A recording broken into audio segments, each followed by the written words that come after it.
What? I don't get to talk? That's terrible. That's the best thing ever. It's disappeared, guys. Ah, there we go. Right. Now then, where are we?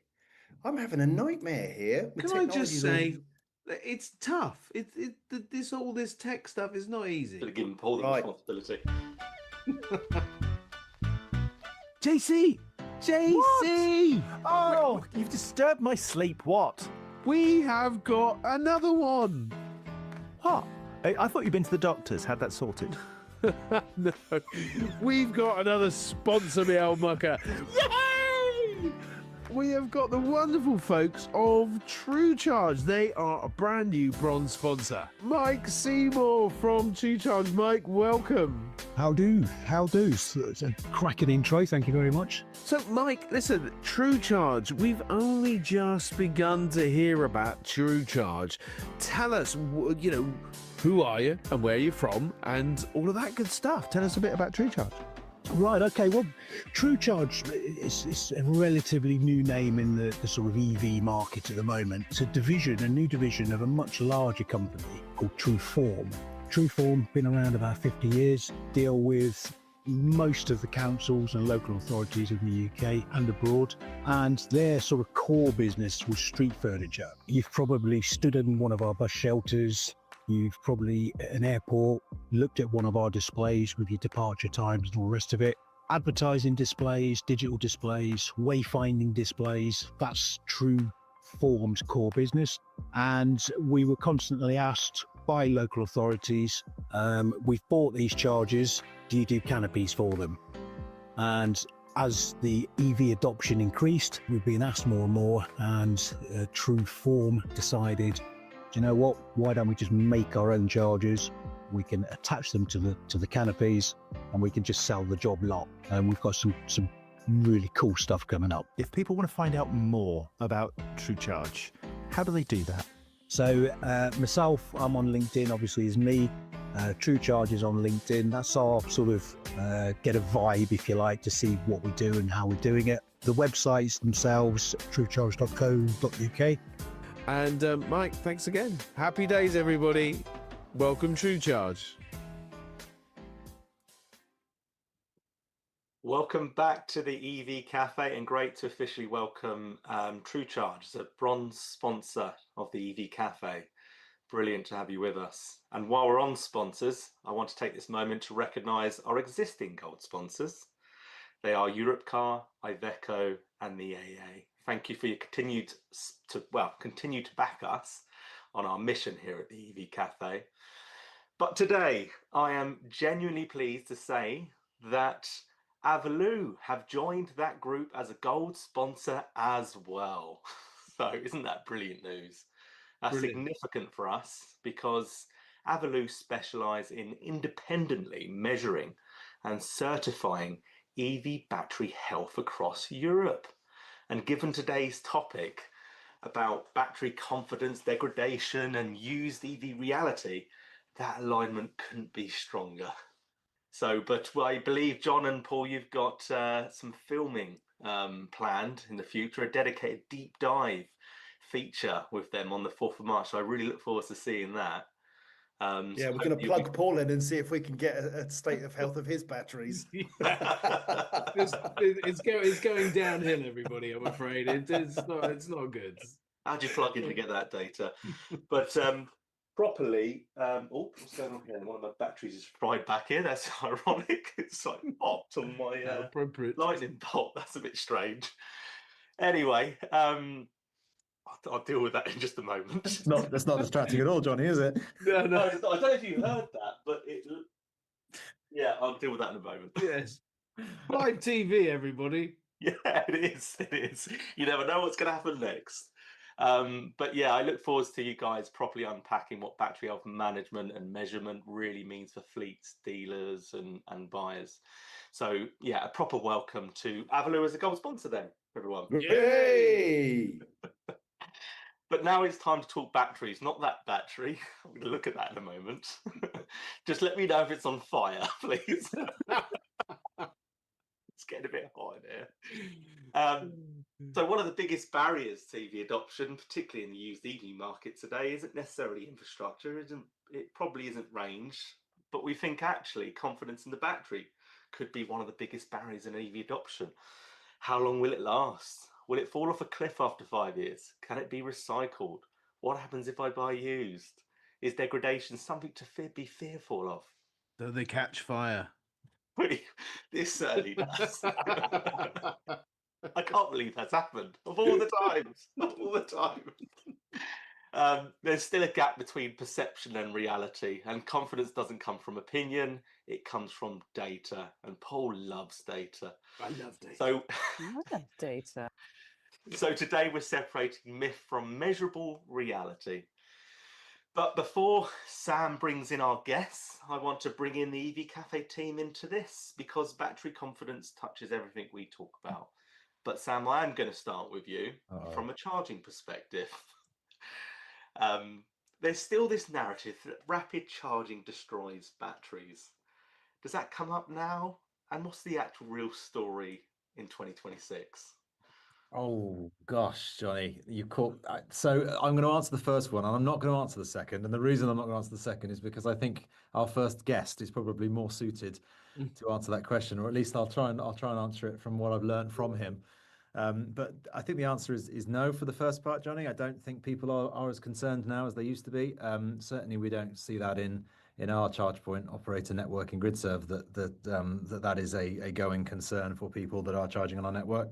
I think there is a general inherent concern about battery health, but I don't think there's any particular evidence that people are particularly worried about using public high-power charging all the time.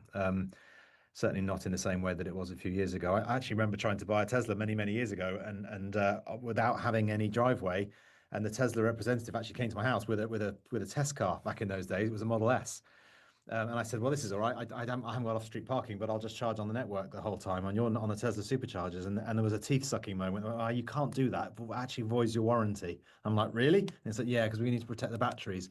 But that even they didn't quite understand their own technology at that point. And I'm going back 10, 15 years perhaps. But things have moved on a long way, I think. And my understanding, and Ewan will correct us later, but I think that the tolerance of these batteries is far in excess of what we can really do to them on the public network. But he'll have a much better answer than me. Yeah, what I've noticed working in the vehicle OEM world is that the technology certainly has developed. You're seeing significant improvements in battery management systems, thermal management, and then protection that you don't even realize. You know, we used to have, I remember when I had a Nissan Leaf back in 2012, I'd hit the button, long life mode. And all it did was we'd cap it at 80%. Works fine. Paul, staying on the vehicle side for a moment, particularly vans. Are fleets nervous about long-term battery performance, or has that concern started to settle now? We've got some real mileage in the field. What are you seeing? I think it's a really good question.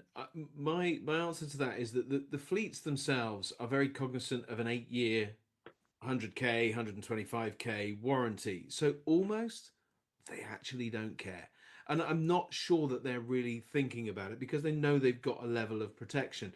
What is interesting is that we heard from the Royal Mail National EV Week, of course, Stuart Murphy told us that the vehicles that they've got, that typically they would have an absolute drop dead date of getting rid of them at 10 years. And Stuart said, well, is there anything going wrong with them? No. Can they do their rounds? Yes. Well, keep going then, you know. So they're already lasting physically. Even the first gen stuff is lasting a lot longer than we expected. And then we've got many companies that have come to the market with data that provide a real understanding that, you know, the long life of these batteries is well over 90%, even at 7 or 8 years on average. So I think confidence is beginning to come into the market. I don't think it's the same perhaps in the used sector, but we can come on to that another time. Thank you, Paul. So we've covered a bit about charging and a little bit about vehicles, but confidence doesn't really stop there. It moves into funding. So Sarah, how important is standardizing battery health reporting, giving customers and funders confidence? And do we need a clear industry-wide approach on this? Definitely yes. But I do think customer confidence is the new currency now. I was just on the Talk Auto podcast with the wonderful people at Cox Automotive. And of course, it came up. What can we do to encourage consumers into electric cars? How do we persuade them that the battery isn't going to insert list of terrible things here? It's absolutely fine. And I feel, if nothing else, take confidence from a singular, I admit, but my own use case. Have many electric cars, staying in the car I've got because it's far outperformed what I ever imagined it would be able to do. I'm still seeing a good state of charge. I do 90% of my charging on the rapid charger network, including for an hour this morning, getting ready for this webinar. So I myself can be a testimonial to the fact that if anything went wrong, they'd look after me, and it hasn't gone wrong. So consumer confidence, I feel, is the new currency, and anything that manufacturers can do, and us as an industry as a whole, to get that standardized is a long way to go. But Johnny, I am genuinely here to learn today. These guests, they are the ones to learn from. So I'm going to be on the chat, and please dive in, and I'll be doing the same. Brilliant. Thank you, Sarah. Yeah, from my own experience, driving the Tesla I've had, fortunately, for the last 4 years, I've done over 100,000 miles in that now, and I've not noticed any impact on range, really. I still do my day-to-day just fine. going to and from the office, which is about 300 miles for me. Yes, I do live down the south coast. But zooming out even further, this becomes a bit more of a market question. And John, no better than you to answer this. Do you think that greater battery transparency is the key to unlocking broader confidence in the used EV market? And could it materially strengthen those values as well? Without any shadow of a doubt. And just picking up on Sarah's point, she talked about customer confidence is the new currency, and I agree with her entirely. But without transparency, you move you have a gamble to take. If you buy an electric vehicle and you don't know the battery state of health, you're gambling with your money. With proper certification and analysis, what you can move to is an investment, and business likes certainty. So by going through a rigorous process, buying from the right providers of vehicles, used vehicles, that use technology such as Avalu's to get an accurate reading and a certification process, you can then buy with confidence and take your currency, which is the thing Sarah alluded to, where people respect the value of the transaction. It's an interesting thing. I went shopping last night in a new superstore. I've moved house, never been here before, and I went into Morrison's, and the man behind the till, who was my age, said, "Thank you for shopping with us." And it made me feel special. And what Avalu do and what our guests do is they make customers feel special. You're actually getting a better deal by buying something that's been through an Avalu battery health check than if you were to buy a petrol or diesel car where you have no idea what's going on inside the engine. So absolutely, it's critical to understand what's going on in the marketplace, and we got the answers. Brilliant. And I just want to remind our audience that if you have any questions for these amazing guests today, then please do stick it in the Q&A tab, and we'll do our best towards the back end of this webinar to get them answered for you. But that sets the scene nicely. And actually, I'm looking at the time thinking we're actually on time for a change. But yeah, it sets the scene nicely. We touched on infrastructure, we touched on vehicles, we touched on finance, a little bit of market and confidence. But now let's get into the technical. And so I'll hand over to you, Sam. Would you like to do the honours and announce the first guest? I'll give you a clue. He's been referred to as the human Duracell. I've never heard that. Brilliant. All right, I've just changed over to, and there's the other clue of who it is. Right, so this gentleman we all know quite well. I'm looking forward to this one, I've got to be honest. As an introduction, Dr. Ewan McTurk is a consultant battery electrochemist, easy for me to say, who has been working on and driving EVs since 2009, which is good, but not as long as me, just saying. Having worked on next generation battery chemistries at the University of Oxford, he has since founded Plug Life Consulting, which provides technical, strategic and public outreach to projects relating to electric vehicles, energy storage systems, charging infrastructure and battery chemistries, supply chains, safety and recycling. Now, Ewan provided us with a fun fact. He is possibly the only person to cut off Nigel Farage live on GB News and get away with it. I take massive issue with that because I did the same, and I also got away with it. But so I'm in good company with Ewan. I have a fun fact for Ewan, and that is he's an extremely good Mario Kart driver. Just FYI. Oh, I forgot about that. Yeah. Yeah. Nice. But, other than that introduction, which I waffled through, Ewan, as always, welcome to the show. I don't think we've had you on for some time, but I know, it's this been has got ages. to Great to be be back. the most pertinent and accurate topic for you to join us on the show with. So thank you very much. And did I get the first question vaguely right in regards to high power charging of batteries in the public domain? I mean, generally what we're seeing, as you said, is that EV batteries are far more resilient than we previously given them credit for. So there was a recent paper by the academics at Stanford, which is now Oxford, obviously, but it's still a perfectly fine academic institution. And what they discovered was that EV batteries, or lithium-ion cells in general, last 38% longer in EVs and real-world driving conditions than they do in lab-based conditions. And that's because lithium-ion batteries are basically a glutton for punishment. They like that kind of dynamic, harsh regenerative braking, harsh rapid charging, the stab of acceleration, rather than I will charge at a constant current, I will discharge at a constant current, and that current will be fairly low. So actually, yeah, lithium-ion batteries are outlasting expectations. And as has already been alluded to, I think, by at least one person in the comments, some of the latest lithium-ion cells that we've got in the EV sector are coming with insane warranties. So CATL, one of the biggest lithium-ion cell manufacturers in the world, has released a battery, lithium iron phosphate battery for electric buses. That has a 15-year, 1.5 million, which is about 930 odd thousand mile warranty. So they don't expect it to break within that time. They don't expect it to fail and need to be replaced within that time. That is them being conservative. They know it will go further than that. So not only does that mean it has a stupidly good cycle life, like most electric cars and vans will have rusted through by the time that battery has come anywhere near to needing replacement, but also it's got a good calendar life, because lithium-ion cells do degrade just by sitting there doing nothing. Everything degrades by sitting there and doing nothing.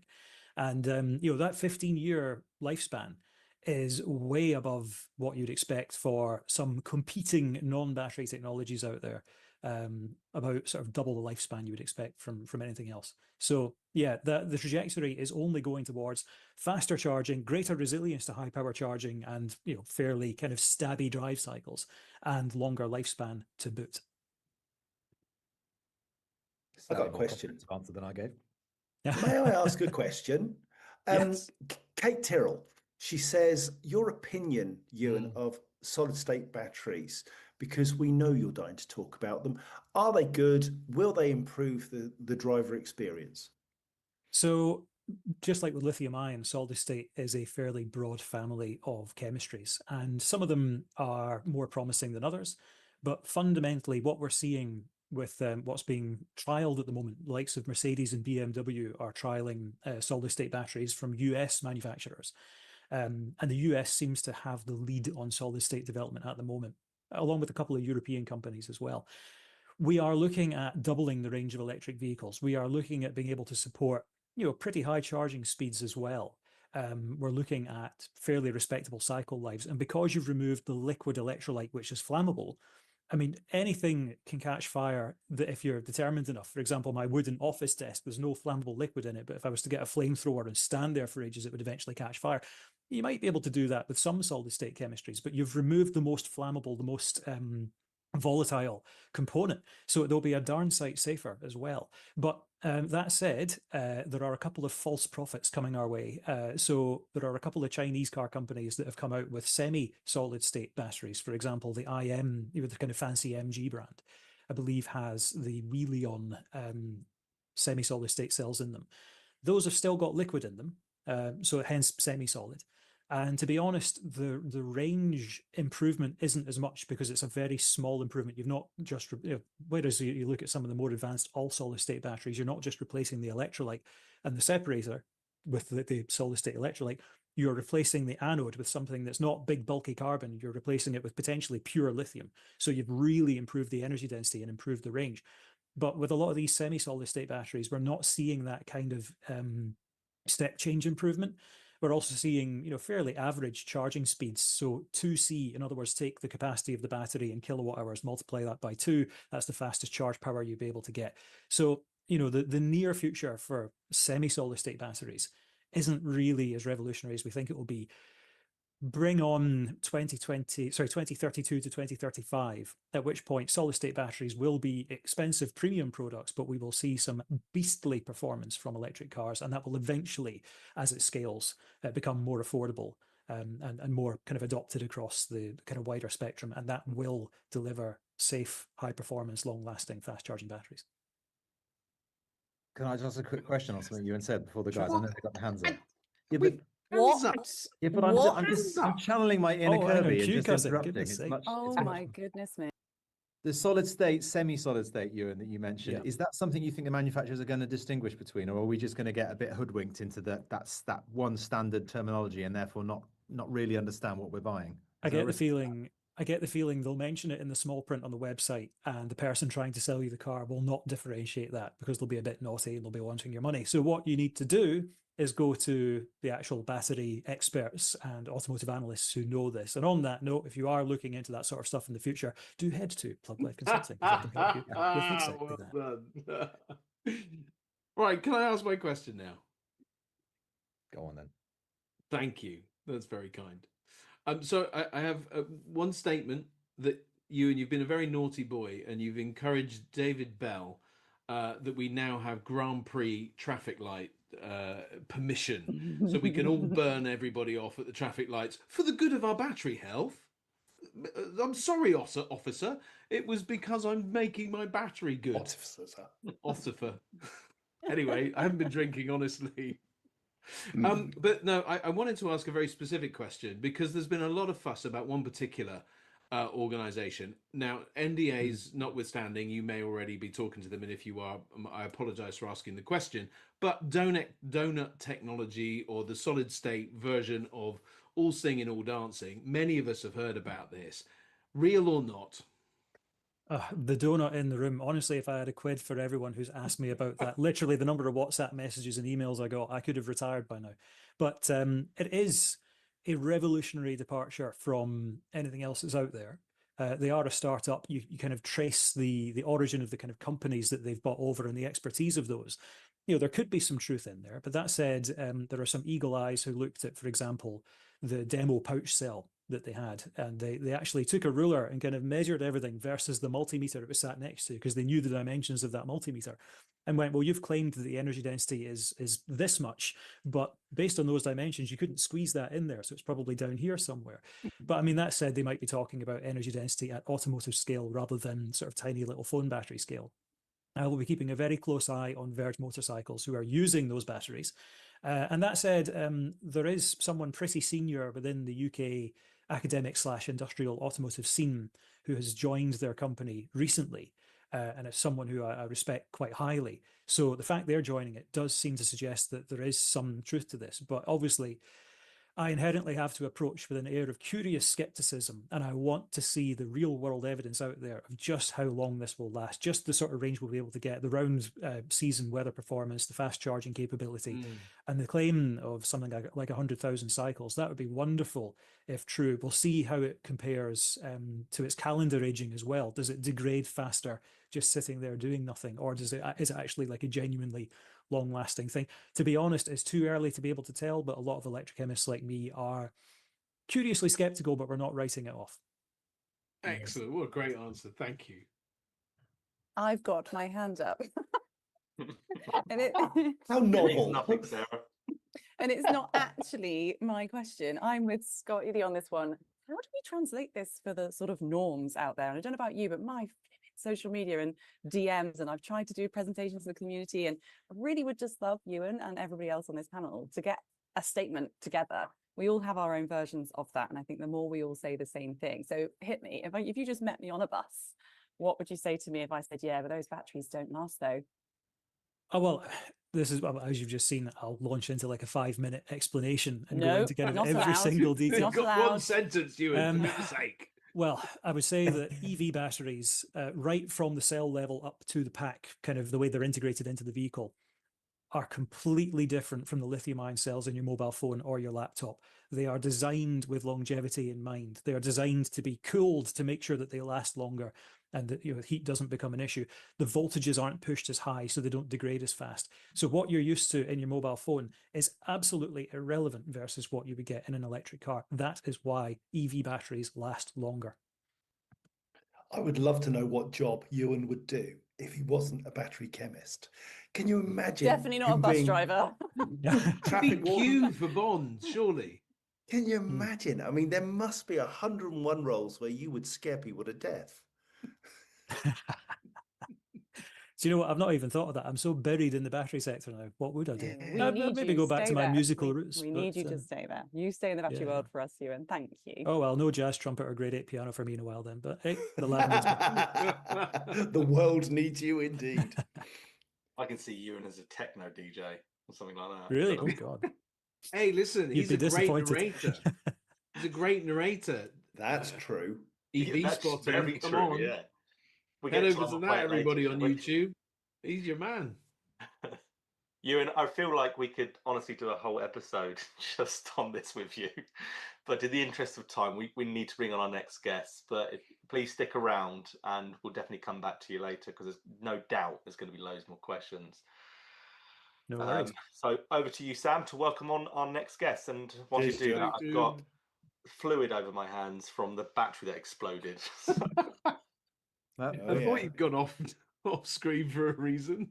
Don't know why it's happened now. It's just so bizarre to me. There is a heap of irony though in that, I think, somewhere. Yeah. But anyway, right, next guest is Alex. Alex Millinger is the senior sales manager at Avilu.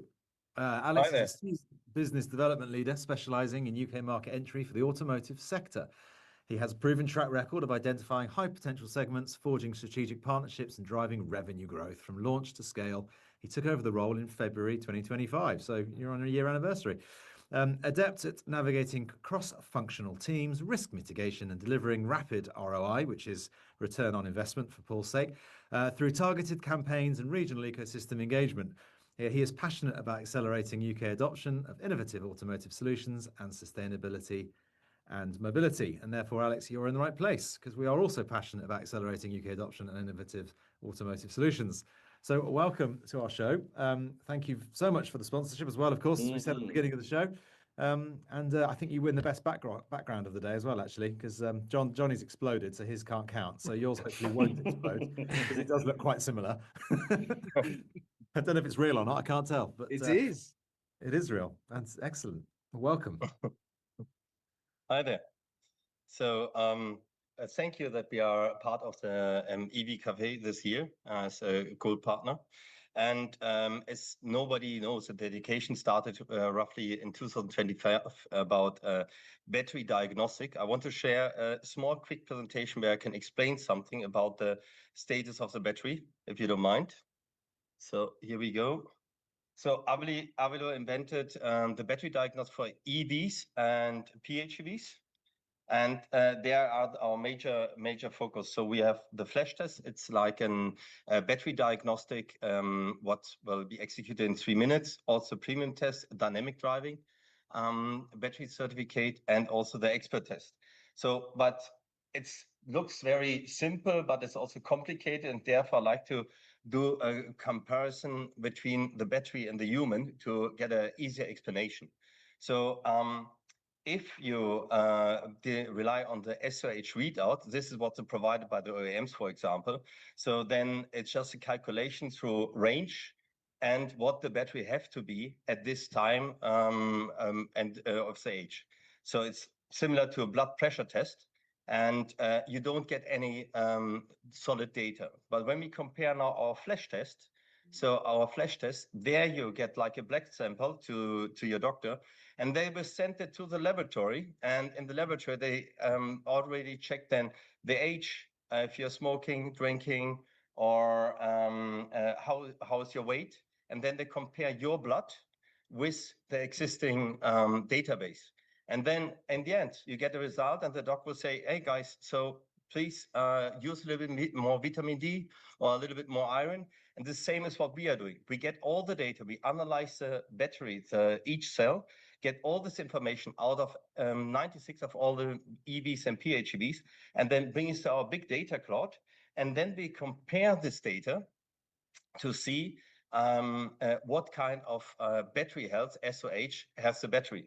And the result will be this battery certificate. So where you see on the left side, so you see then the 90% state of health, and also we at the benchmarking, so where we compare the similar models with the same battery.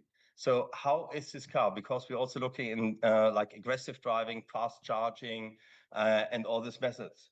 And for me, the important slide, so what I want to share, is especially this one where you see we also detect defects in the battery. And I think this is the most important thing of what we need in the global market.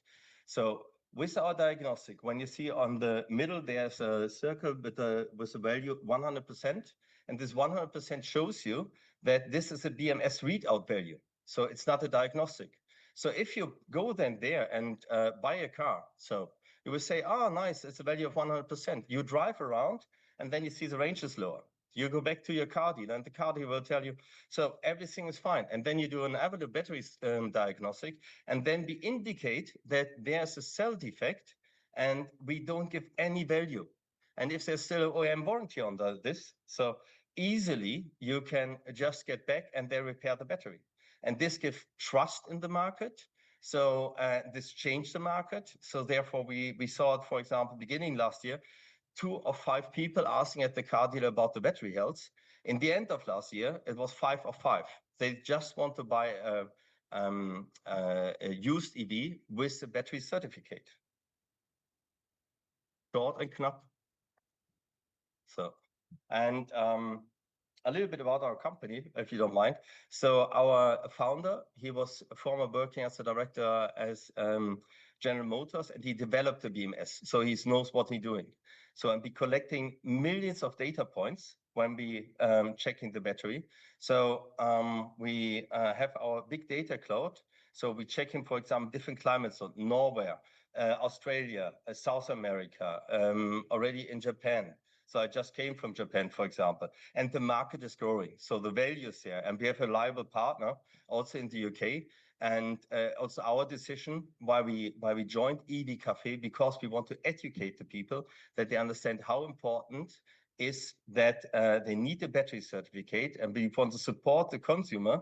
So not just the B2B, but also the B2C side, so that if you have an ABLO certificate, it's safe to buy the used EV. And that's exactly the transparency that we were speaking about earlier. You give people that confidence that they are buying something which will be an asset, not a liability. Yes, that's it. If you're looking into the value of an EV, so 40,000 pounds, for example, and the battery has a defect, so you have to pay 15,000 pounds if it's out of the warranty to repair the battery. Can be higher or lower, for example. Indeed. Now, I see Sam's got his hand up, but Sarah has been frantically waving. So, Sarah, go on. Yeah, I'm gonna do a Sam on you. Oh, I thought you were going to hand to Sam, which would have made me extremely cross. Please don't do that. I wanted to know, Alex, with the state of health that you get the number from, have we started to see the consumer appetite yet for what level of battery health they feel confident to buy? Because you always get people that buy cars that are happy to have a 20-year-old car because they don't really care and they just want something to run around in, and their beneficial low value is what makes them buy that. How do we take this one stage further and show the general population that a second-hand car with a certificate is perfectly safe and happy to drive? What do you think? Yes, and I can just tell you, so when we get the feedback from the market, we did the case study. So the consumer looking more and more that they want to buy a used EV more than 80%. So just the feedback from different markets. So if the SOH is there with a high value, and we're working, for example, with one big auction house, they just grading. So when we have above 90%, the car will be sold around about 22 to 30% faster. So, and this, I think, gives us, will answer the question, because this gives value. I agree. I love that. Thank you. Sam, I think you're next. Thanks, Johnny. I had a similar question, but it was, how does the consumer do it? How does it work, Alex? How do you interact with the vehicle? What's the principle that a customer is going to understand in regards to how they can test these things and really know the state of the battery? Yes, I will just switch the camera quick. So, because we are prepared. So here's the small unit. Wow. Here's the small unit, and we just have to get to the car, connect them to the OBD, and the connection takes around 15 seconds. And after 3 minutes, you get a full result. SIM card inside, everything inside. You don't need any mobile. So plug and play, and then you get the result. It can be premium test for a B2C customer. Can be also B2B with a flash test in 3 minutes, and it's done. Okay. Wow.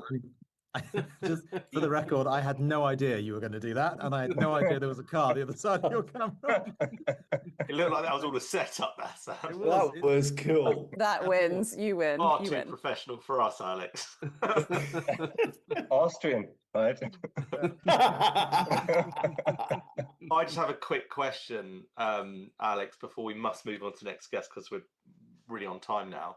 But when you compare a quick initial state of health test with compared to a full deep dive diagnostic, how much does that number actually move? And should fleets treat that first result as directional or dependable? I'll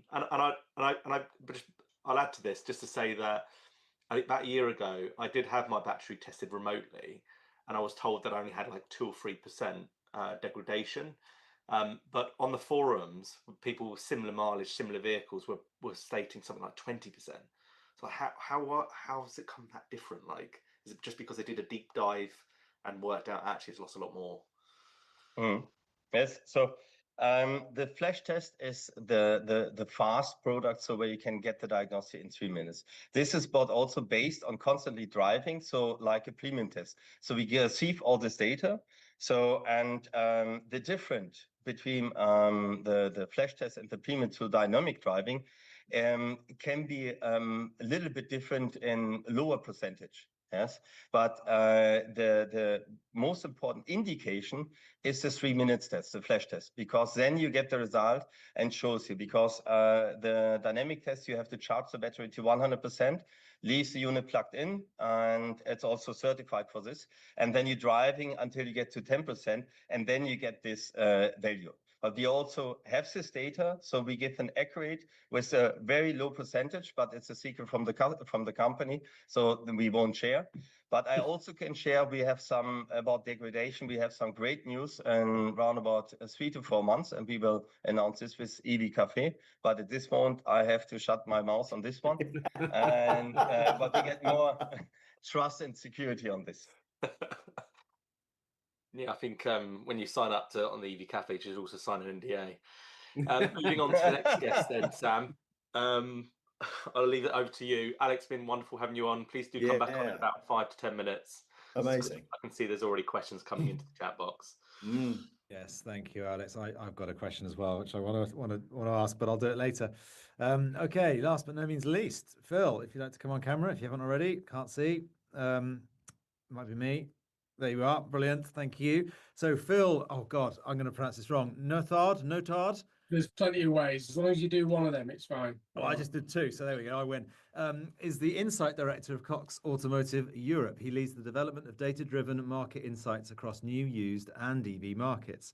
With over 37 years' experience in the automotive sector, he is also chair of the Vehicle Remarketing Association and a trusted industry voice, regularly advising OEMs, dealers, fleets, and policymakers on market trends, risks, and opportunities. So, Phil, welcome to the show. I think this is what a lineup we've had today, right? We've run people that know the batteries inside out, people that know how to test said batteries inside and out, and now you from an outside sort of perspective of such great market insight in regards to the wider commercial offering. So, thank you so much for joining us today. Welcome to the show. Before we move on, Phil, we've got a watching and listening to you, and it was great. I think everybody was saying in the chat. I think you can just sit and watch and listen to you and all day long, can't you? So it's yeah. Sorry, Phil. We just need to sort out the screen. I think. We've Do got we? a slight technical. I can only see Alex Millinger's Yeah. screen, and I can't see Phil at all, which Well, I so pinned sad. Phil. You can pin Phil yourself if you wish, and I've got I Phil know, on but full screen, but I know everybody's struggling. if we can just unpin Alex, Hmm. Johnny, Yeah.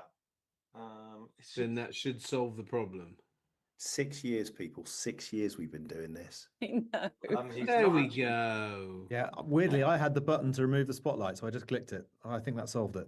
I didn't have that button. Anyway, Yeah, Well I'm done, really chaps. the attendee view. we can so- pin Phil now. Technology. Hello, Philip. Technology is best. Yeah. I'll pin Phil though. You really want to do that? There we go. We wanna look at Wow, your it number was plate. worth it. It was worth Yep. it. I wish I'd mentioned your background in your introduction as well. Then I think maybe you win after all. I don't know. That's pretty impressive. Super Busy cool. background. As long as Trump don't mess around with his states, I'm all right. Well, over to you now, Phil. Go for it. Yeah. So I think have we got a question initially? What was the question? I was quite was. I've got a question. My question is, are electric vehicles selling through auctions? Yes. Simple answer, yes. I mean, if you look at our data, and think about context, year on year, if you look at year to date, January, year to date, February, we're 48% up in volume already, year on year, 158% up in volume compared to 2024. So from observed vehicles coming through the Mannheim lanes, the volume is accelerating. So we're seeing more volume of those EVs coming through the wholesale sector. They're still converting very strongly. I mean, no real change. We're still around the 80% first time conversion. So for those means that the first time that car is offered to the market, it sells on the first time sale. So that's 80%, which is strong. And I think, as I say, this year we're only halfway through February, so the figures will probably continue to increase as we go through the year. So a simple answer is yes, they're selling. Days in stock. So when that car arrives on site at one of the auction centres and sells, it's in line with petrol, diesel, hybrid products. So the simple answer is yes, the market is turning. The market are now buying used EVs, which is the point made earlier. There's everything going on in the new vehicle market, all the battery development and knowledge and education in the new market, but keys used. We've got to get that dealer market and the buyers of used EVs moving quickly to make sure that the funnel continues flowing. And are those sales that you talk of, and they're really impressive figures, are they backed by a state of health certification process at the moment, or is that still to come? Not in the main, that's still to come. So I think from a positive position, once you start to move those vendors and the sellers of those vehicles, putting those vehicles through a state of health test that you can present to the market with a certificate, that will only strengthen the performance, it'll strengthen the valuation performance, and it should therefore strengthen the conversion performance and shorten the days to sell as well. So, I think anything in terms of that confidence and removing that negative perception, which you mentioned on the offset of the show there, is a positive for the market. I think Sam was next up. I was, and actually that's fortuitous because my question lines up with what you just said, Phil. And I did something yesterday I'd never done before in the EV world. I went down to a local mechanics suggested to me via Matt Cleveley at Cleveley Motors in Cheltenham to do an MOT on my electric motorbike, which I've never had to do before. And I went in going, look, I know this is an odd thing, but I've got an electric motorbike. Is there any chance you're able to do an MOT? And the guy looked at me like I was an idiot and went, yeah, of course. We got loads of them coming through. I'm like, oh, wow. Okay. And it occurred to me at that point that it would be really useful if there was a battery certificate opportunity to get the state of health during an MOT, for example. Is that something that you think would be quite useful in the wider industry as well, in terms of using that 3-year period maybe as a marker to capture battery health, almost as a regulatory intervention?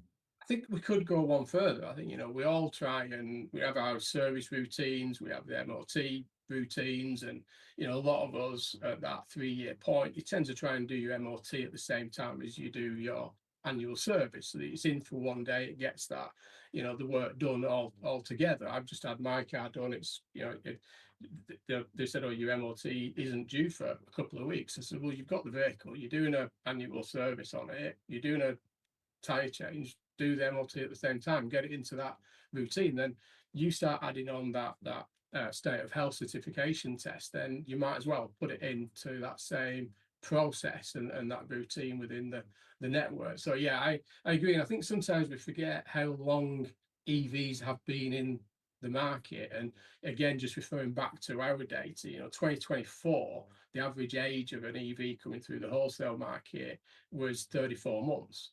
Now it's 43 months. Oh, wow. You know, so not quite that 4-year-old market yet, but certainly past that 3-year-old MOT stage now. So the volumes are increasing, the vehicle park is expanding, and you know, we're getting more of these older electric vehicles in the sector. And I think, you know, I think clearly once we get, you know, the big question is going to be, at what point does a battery health certification form part of the valuation within the sector as a used vehicle? When does it then move into that insurance sector, that to get your used EV insured, you have to provide a state of health certificate as part of that process, that it just becomes the norm that a test is part of that process within the sector. Thank you. So do I get to go now, as my hand is up? Yeah, that is how it works. You put your hand Hey, up. well, just everybody was quiet, and you know, I was trying not to That's because interrupt. they're waiting for you. Your hands up. Good. Well, Phil, you know where I'm going with this, because I'm watching very closely the used van market, and I don't see that. I mean, I don't know about time to sell, and I don't know about some of the stats, and I'm sure the volumes are increasing, but the volume is very, very low still relatively. And I also do see that you offer that battery health indicator. So there's not necessarily a certificate, but you are offering in many cases. And I'll be honest, I'm looking at the ones with those battery indicators on them, because that I want to, if I'm going to buy a van for somebody, I'm going to buy it confidently with that. Do you see a marked difference between the car and the van sector? I do. I think, you know, the van sector, I think, again, you know, because the vans, in terms of what their usage is, what they're being purchased for, you know, there's an element that for cars, it's just removing that concern, whether they understand what the 93% actually means, but it is removing that negative concern that there's a problem with that battery. From a van perspective, it's making sure that that vehicle is fit for purpose. It's going to do the mileage, it's going to do the range that they are buying that van for. So I think within the LCV sector, the certification to a degree is even more important to deliver to the market, because it's an accurate performance result of that battery's health to a business sector that is going to be purchasing that asset to do a job. You know, you mentioned return on investment. That's the key indicator within that business sector. So I think, if anything, from a return on investment, from a performance and accuracy, the certification in the LCV sector is more important than it is for cars. Cars, it's all about perception. It's removing that negative perception and making sure that, you know, when they're buying that, you know, whether it's for the buyer buying it as a dealer, then onto the consumer, you know, that's crucial that that consumer has the confidence that it is that element of satisfaction, that they know it has been tested and that is the result. Whether they know what it actually fully means, I don't think that's as important for the consumer as it is for the business owners. I think that's a really important point about they're not sure about what that really means. And I think the market as a whole is still getting to grips in the used sector, and particularly I'm seeing in vans, they don't really know what they're buying. And I'm wondering how much we as a sort of a collective and a community need to do in order to help that second. So there's an intermediary, isn't there? The people that are buying your vehicles, and other auction houses are available, of course, but they're buying those vehicles are then selling them on to the end users like me, or like somebody else to then sell to, maybe another pie. So it can be quite a long chain. Where do we need to help? All the way through from start to finish. I think education is key, and we've spoke about it, particularly within that commercial vehicle market. We do quite a lot in the car market. There's a lot of information out there. There's a lot of knowledge, predominantly from the manufacturers and people such as yourselves around the car market.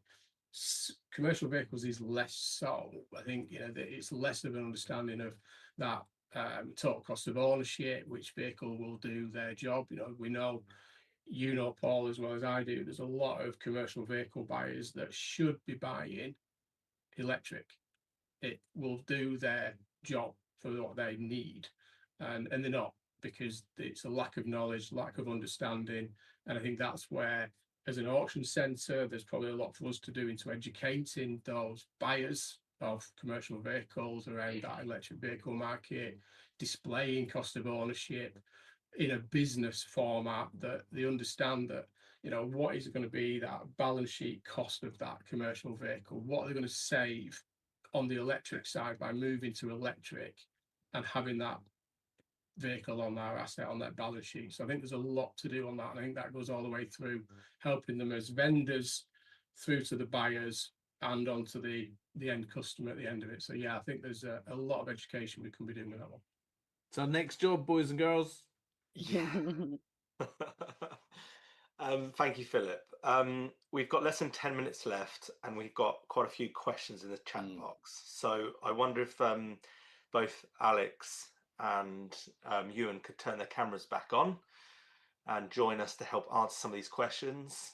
And Sarah, you had your hand up, so I wondered if you wanted to ask a question first. Well, thank you, Johnny Berry, the best host in the whole world ever. I did, because I wanted to share. I knew John would do that. I knew John would do that. I do apologise, and I do call John the host with the most, just so it's all fair and lovely.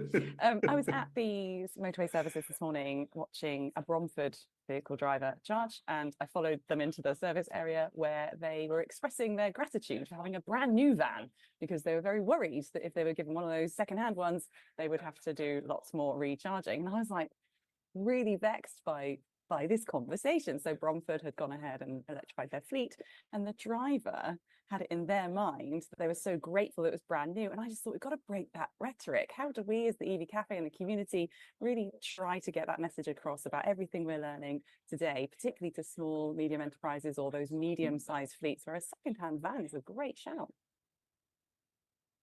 Yeah, I mean, back to the point with Paul there, I think it's education. We've got to get the message all the way through, that we kind of, all the work's done from a new vehicle perspective, new fleets, transitioning to electric. But if we haven't got those used up, and the used buyers of commercial vehicles are the one-man bands, the single operators, that we need to get those people educated around the benefits of driving an electric van and commercial vehicle, and that, to Ewan's point around that degradation of batteries, it's not a problem. The infrastructure is there now from a charging perspective. The infrastructure is there from a repair, maintenance, and this misconception around the cost of a battery replacement. I think some people forget how much it is to replace an engine on an ICE vehicle. They forget all that. A 10-year-old Audi will cost you quite a few £1,000s to replace the engine on it. So we put all that to one side. We don't think about, the true cost of ownership of, whether it's cars or commercial vehicles. So no, there's a lot to do, and there's still a lot to do for car market, never mind LCV, but I think we just can't forget that commercial vehicle market. Amen. Ewan, go on.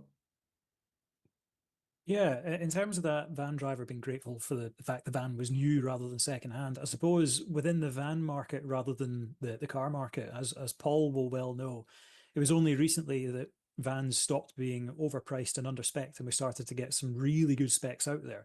And, if it was a secondhand van, it wouldn't be so much a case of battery degradation that would be the issue. It might genuinely be the range per charge. I'm thinking of like the Renault Master being a prime example of that. And then also the lack of CCS. The ENV200, the Nissan, is an indefatigable machine, but it uses CHAdeMO, which is gradually being phased out on rapid chargers. And not every ENV200 even had that. In fact, there was an embarrassing incident. I think it may have been the ScotRail fleet, and I stand corrected if it wasn't. But they ended up buying the cheapest ENV 200s, which quite often would be found sitting outside stations, not going very far. Because you can just imagine the moment of realization on the fleet manager at the first try to rapid charge it and went, "You freaking what? It can't." You'd have been able to hear it through the wall of the fleet management office. They'd bought a whole bunch of them, which apparently didn't have CHAdeMO, which incidentally is going to tank the residual value of those otherwise perfectly good vehicles. But yeah, just my kind of thoughts, which are admittedly a bit of a tangent, but nonetheless valid for any fleet managers going secondhand. Double and triple check the specifications of older vans. But Paul is your expert for that, and I will bow down to him. We actually, when I was at LeasePlan, we sold 12 to a company that didn't have rapid charging, and they were thinking it had rapid charging. They even fixed the rapid charger, and then they went, "It doesn't work." That would be the ENV 200 Visio spec. Yeah, that was the Visio spec. That was it. Yeah, then the Ascenter could be rapid, couldn't it? So there you go. Anywho, we got lots of questions and little time. Yeah, I had a very good question for Alex, if I may. Can I do that? Can I do that? Alex, good question for you. It's also Nissan related. I've got an old Leaf parked on my driveway for vehicle to grid. And I know that a couple of cells were replaced in order to get it back to a reasonable level to use it as a battery storage system. But these things are only as strong as their weakest link, right? So if you've got a battery health percentage which covers the entirety of the batteries, how do you distinguish between individual cells there might be just one that's misbehaving and otherwise the pack is perfectly fine? How do you analyze that and be able to feed that back to the consumer? So we dive in each cell. So we measure each cell and we get from each cell the voltage and also the data. So it's just like if, for example, cell 96 has a defect, so we see this on the cell. If the value of the cell 35 is good, so we will give them a green. So if the cell 60 is great, so we will get dark green. So therefore, we indicate with colors through our cell matrix. I think we don't have the time that I can show this, but we have a complete package where we look into each cell. And you see it on our certificates, and you see it also on the website maybe later on by EV Café. Brilliant. I shall be using that service in due course. Thank you very much. Now, we currently have 5 questions, and most of them are for Phil. However, there's one for our gold sponsor, who's Avalou. And do you know what? I'm going to be shameless in this. Alex, Nigel Boyle says on the Polestar website, it says that only a Polestar engineer should plug into the OBD port to preserve the warranty. Is it possible to damage it? Now, I've never heard of that before. Are you aware of it? And is that right? So, and therefore you need a lot of certification. This unit here has all the certification. You need certification that we can use in driver modes and UKCA. So anyone can plug in our unit. Be careful if you're using Chinese dongles, for example. So you don't know what's happening, then you can have a problem with the warranty. But therefore, this product what we have is produced in Austria, that's 100%. And completely under the data security regulation and certified that you can plug it in. No worries. You can just give me a call and I will send somebody who check his Polestar. Okay, Wonderful. Before you ask any more questions that are still open, I think there's more being put in there. It's probably worth noting that Alex did have some more questions that he's already answered. So if you want to see those questions, just click the Q&A tab and go to answered, because Alex has already been busy in the background answering them. Such an efficient guest. It's love amazing. guests. Yes, I love Alex already, which is good. Anyway, we'll stop fawning over the gold sponsor and we'll move on to a question from Can we just extend by 5 minutes and just tell everybody that we'll stick around 5 minutes? We've got lots of great questions in the chat, and I think it'd be great if we can answer them right now. Is everybody good with that? I'm in. My coffee. Let's go. Another 5 minutes, peeps. Just stick around. Answers, though. It's going to have to be quick fire answers. Yeah, go. All right, then. Let's go quick fire. Imran Goni from Cox Automotive asks, as EV volumes increase, how do you see the industry scaling battery repair and remanufacture alongside recycling to avoid unnecessary scrappage? Let's start with Phil. Great question from ourselves there. But yeah, I mean, as you'll know, we have EV battery solutions here now in the UK, successful in the US, and the Netherlands that way. And that's only growing. I mean, the interest in that is growing from the OEMs primarily initially. That will move into the broader market eventually, and particularly in that insurance sector. So the infrastructure, as I said earlier, is there for that repair and maintenance and replacement. And a lot of that does answer the question there that, where there is a recall on a battery where a cell or a number of cells have failed, then, in a position where you take that battery out, you're replacing a like-for-like battery off the shelf or brand new. That vehicle goes on its way, that battery thing going for a repair and have those cells repaired and then put onto the shelf for the next vehicle, which is then keeping away from that disposal side of it. So it's that whole recycling. And the aim eventually is when you get to a point that it is not fit for purpose within the vehicle, it then goes into other charging infrastructures, so that you get the longest length out of that battery you possibly can in that recycling before you break it down for its dark matter. So I think that is there, and that demand is only increasing. And I took a call the other day where there's a fleet operator that wanted to speak to us about that he's got a few vehicles within their fleet that he wants to have a test and see if the batteries can be replaced in a like-for-like basis. So I think it's growing, the demand's growing. It's just as the volumes increase, the demand and the efficiency gets better. So the more volume, the more cost efficient that process becomes, and the more people within that supply chain are there as well. Loving your rapid fire response, Philip. Thank you kindly.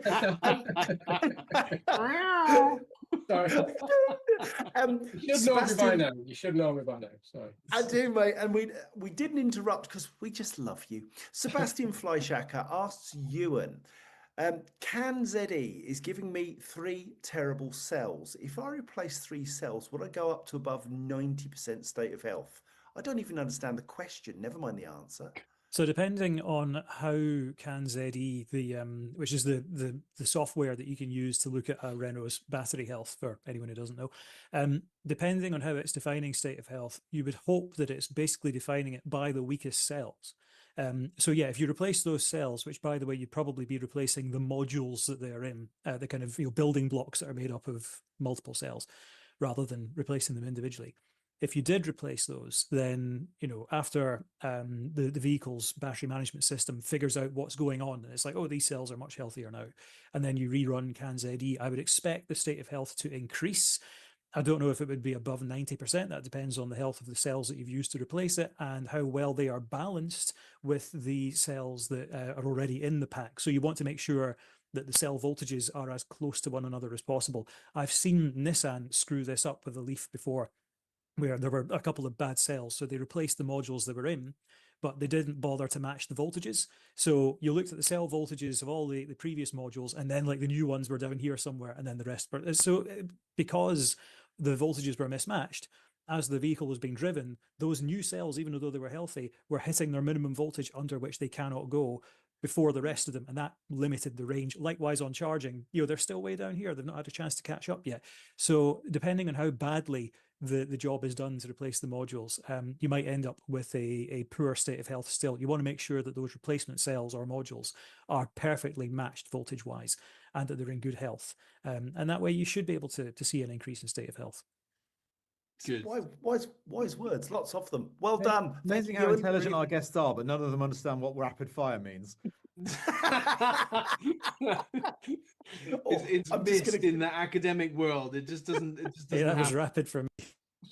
Alex is like, let me at him. I can tell. So there's one for Alex about EHDVs. I presume HGVs, but can HGVs, Alex, in your battery tests? So we are developing more and more coverage. So and EHDVs, so they are just coming into the market. So they're just starting, and therefore I can't say the name because I don't want to do any commercials. We're starting to work with like some big partners in the UK to develop them more because we already get requests on this one. Good stuff. Thank you. Rapid fire.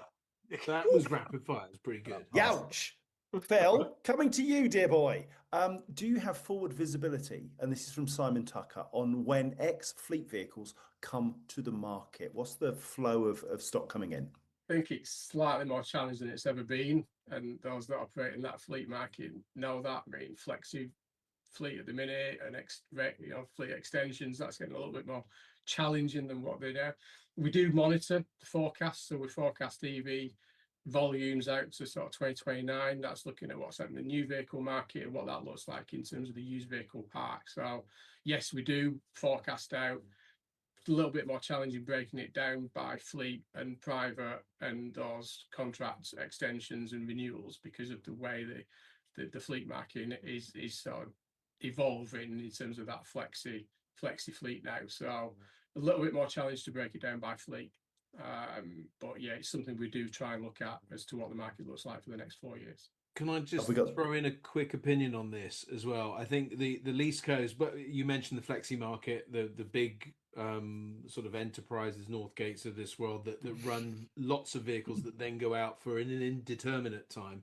They're discovering that vehicles are lasting longer in general, and also because of the residual value challenges, people are trying to run those vehicles longer. We already heard about the Royal Mail, so it is very much more like it's not everything's on a 4 or 5 year contract now because everybody's going, well, they're still good, we'll carry on with them.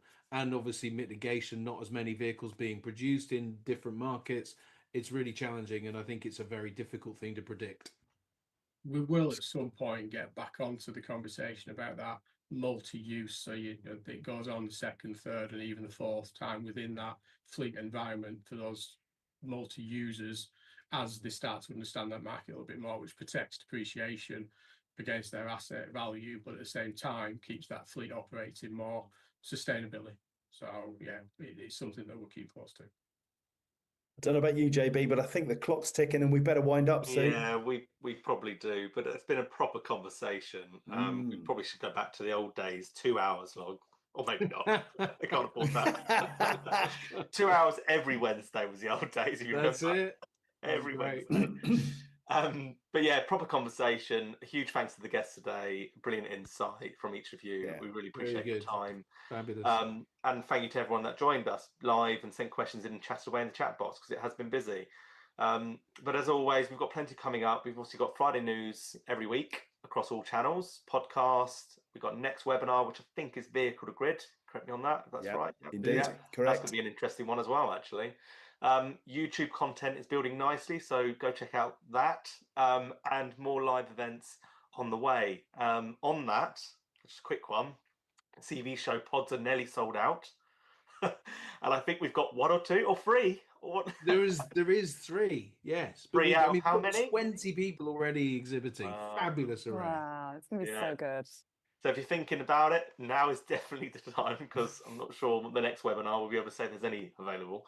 But thanks again, everyone, and we'll see you in the next EV Café, wherever that might be. Cheers, everybody. Thanks, everybody. Bye-bye. Thanks, guys.